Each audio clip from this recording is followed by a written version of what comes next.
दोस्तों आप देख रहे हैं राइट भोजपुरी और आप लोगों को फिर से एक बार राइट भोजपुरी चैनल में स्वागत है। तो दोस्तों आप लोगों ने देखा खेसारी लाल यादव ने कितना फनी मोमेंट में रील वीडियो बनाए हैं जो कि एक भैंस को बेना डोला रहे हैं, जो कि दोस्तों देख कर इतना मजा आ रहा है ना कुछ कहने लायक ही नहीं।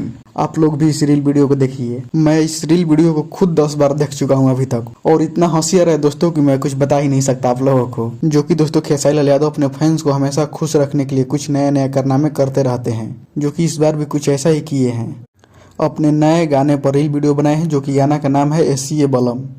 तो दोस्तों ये गाना वायरल हो चुका है और रील्स पर भी ट्रेंडिंग में आ चुका है और अभी तक इस गाने पर 2000 रील वीडियो भी बन चुके हैं। जो कि दोस्तों ये गाना धीरे धीरे मार्केट पकड़ रहा है और यूट्यूब पर भी अच्छा खासा रिस्पॉन्स है इस गाने का। तो दोस्तों खेसारी लाल यादव की इस रील्स वीडियो पर आप लोगों को हंसी आया कि नहीं आया कमेंट करके जरूर बताइएगा। तो चलिए इस वीडियो में इतना ही, मिलते हैं किसी अगली वीडियो में। और अभी तक हमारे चैनल को सब्सक्राइब नहीं किए तो प्लीज चैनल को सब्सक्राइब जरूर कर दीजिएगा और इस वीडियो को लाइक कीजिएगा, शेयर कीजिएगा। तब तक जय हिंद।